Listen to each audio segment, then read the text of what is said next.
Assalamualaikum warahmatullahi wabarakatuh. Saya Via Petriani dari kelas 12 6B13.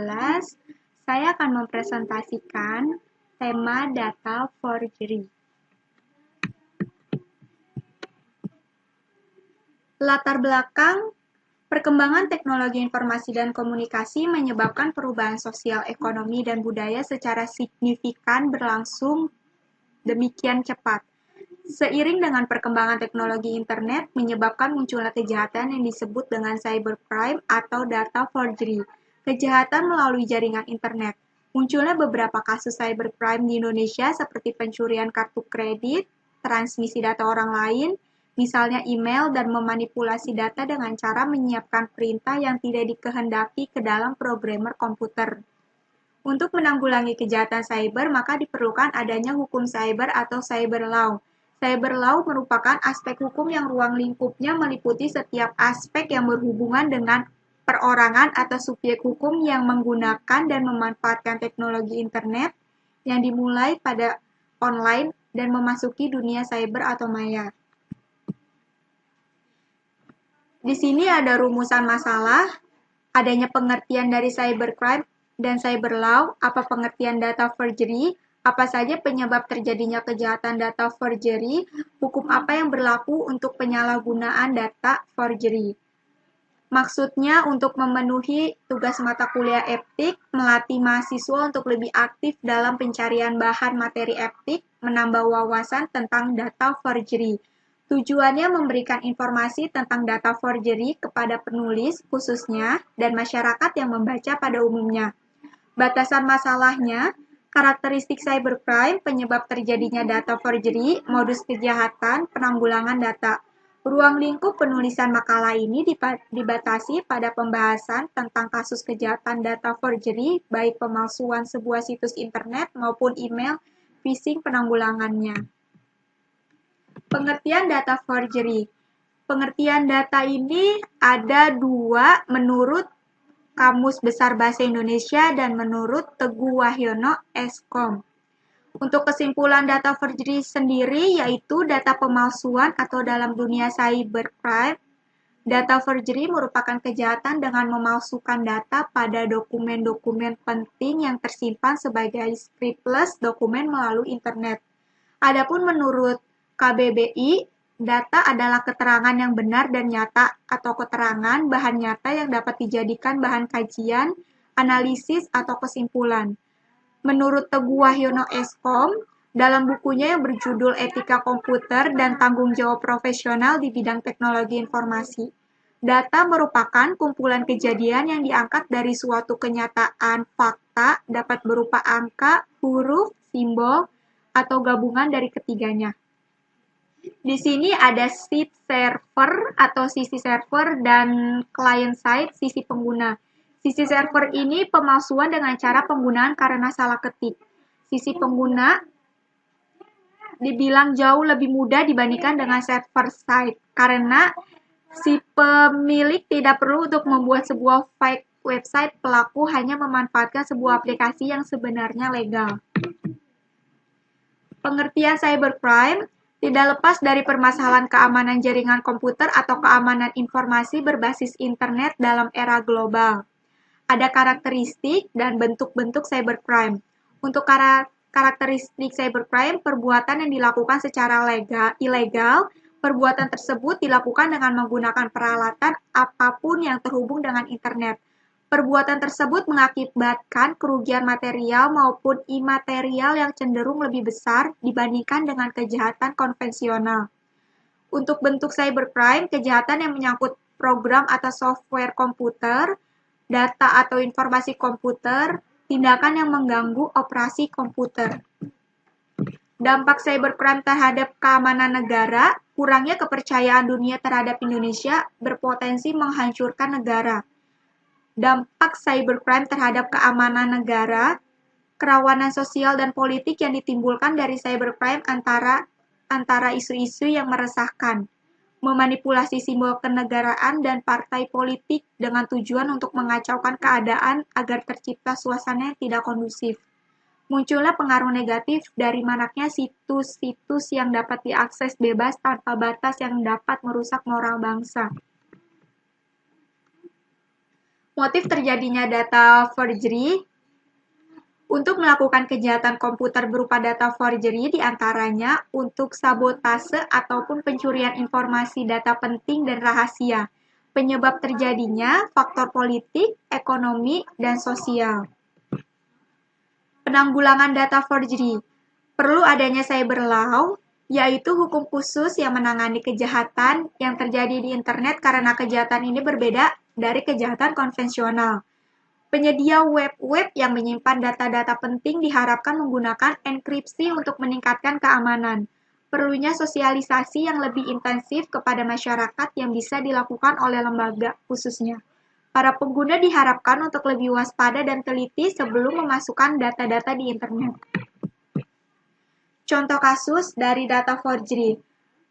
Pada kpu.co.id pada hari Rabu 17 bulan 4 2004, Dani Firmansyah berumur 25 tahun, konsultan teknologi informasi TI, PT Dana Reksa di Jakarta, berhasil membobol situs milik KPU di http://tnpkpu.co.id dan mengubah nama partai di dalamnya menjadi nama unik seperti Partai Mbah Jambon, Partai Jambu, dan sebagainya. Dani menggunakan teknik SQL injection. Pada dasarnya, teknik tersebut adalah dengan cara mengetikkan string atau perintah tertentu di address bar browser untuk menjebol situs KPU. Kemudian Dani tertangkap pada Kamis tanggal 22 bulan 4 2004. Ancaman hukuman bagi tindakan yang dilakukan Dani Firmansyah adalah sesuai dengan bunyi pasal 50 Undang-Undang Nomor 36 Tahun 1999 tentang telekomunikasi berbunyi, barang siapa yang melanggar ketentuan sebagaimana dimaksud 10 dalam pasal 22 dipidana dengan pidana penjara paling lama 6 tahun atau denda paling banyak 600 juta.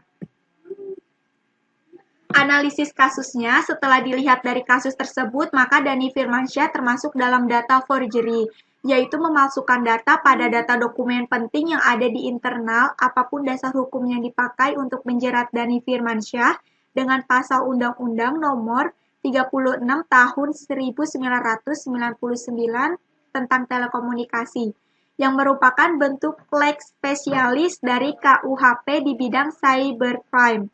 Ada 3 pasal yang menjerat Dani Firmansyah. Hacker situs KPU dinilai terbukti melakukan tindak pidana yang melanggar pasal 22 huruf ABC, pasal 38 dan pasal 50 Undang-Undang Nomor 36 Tahun 1999 tentang telekomunikasi.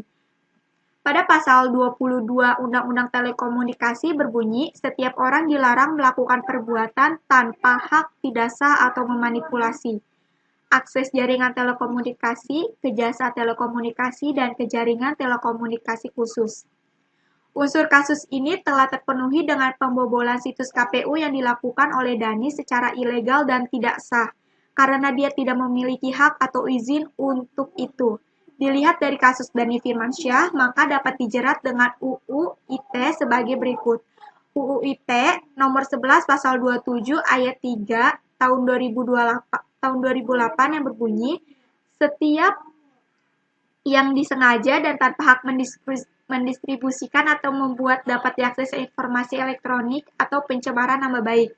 UU ITE nomor 11 pasal 30 ayat 3 tahun 2008 yang berbunyi, setiap orang dengan sengaja dan tanpa hak atau melawan hukum mengakses komputer atau sistem elektronik dengan cara apapun dengan melanggar, menerobos atau menjebol sistem pengamanan karena Dani Firmansyah telah terbukti melakukan pencemaran nama baik dan menjebol sistem pengamanan. Ada email phishing. Ada beberapa modus kriminalitas di dunia maya, salah satunya bentuk yang wajib diwaspadai adalah pencurian data akun penting. Pelaku biasanya adalah seorang hacker dengan cara menjebak orang lain untuk tidak sadar bersedia memberikan data akunnya. Ada Instagram. Baru-baru ini Facebook mengumumkan secara resmi akuisisinya bersama Instagram, aplikasi foto populer di smartphone yang juga telah dirilis dalam versi Android beberapa waktu lalu. Diberitakan pula bahwa Facebook telah membayar tunai dengan perkiraan senilai 1 miliar dalam pengambil alihan saham tersebut. Pejabat cyber melihat adanya peluang ini dan mulai mengambil keuntungan dari kepopuleran Instagram. Tren mikro perusahaan keamanan terdepan telah menemukan webpack palsu yang mengajak user untuk mendownload link installer Instagram tersebut ke dalam ponsel Android tanpa kotak merah tersebut, mengindikasikan link yang dapat diakses, kemudian mengarahkan user untuk mengunduhnya. Penanggulangan data forgery, verifikasi akun jika verifinya meminta username, password, dan data lainnya. Jika Anda tidak merespon dalam waktu 48 jam, akun Anda akan ditutup jika Anda tidak merespon dalam waktu 48 jam. Harap membaca baik-baik dan tidak perlu terburu-buru. Pelanggan berharga karena email phishing biasanya target menggunakan random. Maka email tersebut bisa menggunakan kata-kata ini, tapi suatu saat mungkin akan menggunakan nama kita langsung. Jadi Anda harus waspada. Klik tautan di bawah ini mendapatkan akses ke akun Anda. Metode lain yang digunakan hacker yaitu dengan menampilkan URL. Dasar hukum data forgery ada pasal 30. Setiap orang dengan sengaja dan tanpa hak atau melawan hukum mengakses komputer dan sistem elektronik milik orang lain dengan cara apapun. Setiap orang dengan sengaja dan tanpa hak atau melawan hukum mengakses komputer atau sistem elektronik dengan cara apapun bertujuan untuk memperoleh informasi elektronik atau dokumen elektronik. Setiap orang dengan sengaja dan tanpa hak atau melawan hukum mengakses komputer atau sistem elektronik dengan menjebol sistem pengamanannya. Pasal 35. Setiap orang dengan sengaja, tanpa hak atau melawan hukum melakukan manipulasi, penciptaan, perubahan, penghilangan, pengrusakan informasi elektronik atau dokumen elektronik dengan tujuan agar informasi elektronik dianggap seolah-olah data otentik. Pasal 46. Setiap orang dengan memenuhi unsur sebagaimana dimaksud dalam pasal 30 ayat 1 dipidana dengan pidana penjara paling lama 6 tahun atau denda paling banyak 600 juta rupiah. Dengan pasal 30 ayat 2 dipidana paling lama 7 tahun atau denda 700 juta rupiah. Pasal 30 ayat 3 dipidana dengan 8 tahun atau denda paling banyak 800 juta rupiah. Pasal 51. Setiap orang memenuhi unsur sebagaimana dimaksud dalam pasal 35 dipidana penjara 12 tahun atau denda 12 miliar rupiah. Untuk kesimpulan dari data forgery, sebuah kejahatan dunia maya yang sangat berbahaya. Kejahatan data forgery lebih ditujukan untuk pemalsuan, pencurian data maupun dokumen baik di instansi pemerintahan maupun perusahaan swasta. Kejahatan data forgery lebih ditujukan untuk pemalsuan juga pencurian data-data maupun dokumen penting baik di instansi pemerintahan maupun perusahaan swasta. Untuk sarannya, menggunakan e-commerce harus lebih berhati-hati saat login dan memasukkan username. Verifikasi akun yang kita punya secara hati-hati, update username dan password secara berkala. Demikian presentasi saya. Semoga bermanfaat untuk yang mendengarkan dan membacanya. Terima kasih.